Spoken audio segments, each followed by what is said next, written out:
काली नजर। माँ, माँ, अरे क्या माँ माँ कर रहा है? बकरी का बच्चा है क्या? अरे माँ, मजाक छोड़ो, मुझे फाइनली वो मेन चौराहे वाली दुकान मिल गई है। अब देखना, आपका बेटा दुगनी स्पीड से पैसा कमाएगा। ओफो, ये क्या? मेरी ऑनलाइन मेकअप क्लास चल रही है। इतनी जोर से क्यों बोल रहे हो आप दोनों? अरे मेरी धर्म पत्नी जी, मेकअप क्लास बाद में करना, वो चौराहे वाली दुकान मिल गई है हमको। अरे वाह, रुको, मैं अपनी माँ को फोन लगाकर बता देती हूँ। अरे मैं भी अपने रिश्तेदारों को बता देती हूँ, कितनी खुशी की बात है। हाँ हाँ, मैं भी अपने दोस्तों को बता देता हूँ, 1 हफ्ते बाद रजिस्ट्री है। बस घर में खुशी का मौका था। उन तीनों ने अपने अपने फोन उठाए और लोगों में बात फैलाना शुरू कर दिया। और रही सही कसर श्वेता बहू ने अपने पड़ोस में सबको बताकर कर दी।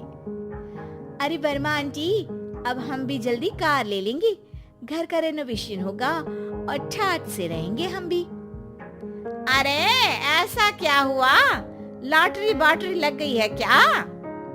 अरे इस बार चौराहे वाली मॉल में हमको भी दुकान मिल गई है, दुकान नंबर 21, जो एकदम चौराहे पर है। अब ग्राहक बढ़ेंगे तो आमदनी भी बढ़ेगी ही ना। अरे वाह, कितनी खुशी की बात है। मैं बहुत खुश हूँ तुम्हें इतना खुश देख के। बाकी एक बात कहूँ, सबको मत बताते फिरना, किसी की नजर लग जाएगी तो खुशी की खबर वापस लौट जाएगी। हैं? ऐसे थोड़ी ना होता है, अब डरा रही हूँ। अरे सही कह रही हूँ, काली नजर कहते हैं इस चीज को, जब आप किसी को कुछ बताओ और वो काम बिगड़ जाए। अरे लेकिन मैं तो... तुमने सबको बता दिया ना? हाँ, फोन लगा लगा के। अब बच के रहना, काली नजर बड़ी खतरनाक होती है। श्वेता इतनी खुश रहती है कि वो वर्मा आंटी की बात पर ध्यान ही नहीं देती, जबकि पड़ोस में और भी लोगों से खुशी की खबर शेयर करती रहती है। अगले दिन राजेश बहुत दुखी होकर घर आता है। अरे बेटा, क्या हुआ? मुंह क्यों सूजा हुआ है? मधुमक्खी ने काट लिया क्या? माँ, वो दुकान किसी और के पास चली गई, किसी ने ज्यादा भाव लगा दिया। अरे पर बात तो आपसे हुई थी ना उस दुकान वाले की। हाँ, आज मैं टोकन अमाउंट देने गया था, तब मुझे पता चला, कोई आकर सुबह मुझसे पहले ही ज्यादा अमाउंट दे गया। काली नजर। क्या कहा? वर्मा आंटी ने समझाया था कि किसी को बताना मत, वरना काली नजर लग जाएगी। अच्छा, तुम्हें उनकी बात मान लेनी चाहिए थी। उनकी बात मान लेती, लेकिन उसके पहले ही सबको बता चुके थे ना हम तीनों। अरे अगली बार से ध्यान रखेंगे, कोई भी नई चीज होगी तो किसी को नहीं बताएंगे। तीनों कुछ दिन ऐसे ही रहते हैं, पर एक दिन श्वेता को एक मेल आता है। राजेश, मेरा ऑनलाइन मेकअप कोर्स कंप्लीट हो गया, अब मैं खुद का पार्लर खोल सकती हूँ। अरे वाह, अपने मोहल्ले में ही खोलते हैं? ये जो घर के सामने दुकान है ना, वहीं? हाँ, यहाँ सस्ती भी मिल जाएगी। अगले दिन श्वेता वर्मा आंटी के पास जाती है मिठाई का डब्बा लेकर। अरे आओ आओ, कैसे आना हुआ? जोर से नहीं बोलूंगी, वो सामने वाली दुकान है ना, वहाँ मैं अपनी पार्लर की दुकान खोलने वाली हूँ, उसकी मिठाई है। अरे वाह, बहुत बधाई हो तुमको। हाँ, मैं कमाने लगूंगी तो राजेश पर पूरे घर का बोझ नहीं रहेगा ना आंटी जी। ये तो है, पर ये बता कि तूने ये बात किसी और को तो नहीं बताई ना? अरे नहीं नहीं, पिछली बार गलती कर दी थी, काली नजर लगी किसी की और राजेश के हाथ से वो दुकान चली गई थी। सबको मत बताना। चलो मैं चलती हूँ, कल दुकान की बात करने भी तो जाना है। अगले दिन श्वेता दुकान के लिए मालिक से बात करने जाती है। अरे लेकिन दुकान तो हम कल रात को ही किसी को दे चुके हैं। कल ही? हाँ, कल ही। 2 दिन बाद कोई यहाँ पार्लर भी खोल लेगा, अब कहीं और दुकान देख लीजिए। अरे पर हमको भी तो पार्लर ही खोलना था। हाँ भाई, एक ही दुकान है, आधी आधी तो नहीं दे सकता ना मैं। राजेश और श्वेता घर पर हताश होकर आ जाते हैं। इस बार तो किसी को बताया भी नहीं था, अब किसकी काली नजर लग सकती है? सुनो, तुमने माँ को बताया था क्या? अरे कैसी बात कर रही हो, माँ की नजर थोड़ी ना लगेगी। पक्का तुमने किसी को नहीं बताया था ना? सिर्फ वर्मा आंटी को बताया था, उन्होंने ही मुझे किसी को नहीं बताने को कहा। अरे यार, तुम भी सही हो, मेरी माँ को नहीं बताने को कह रही हो, पर वर्मा आंटी को बताना तुम्हें जरूरी लगा।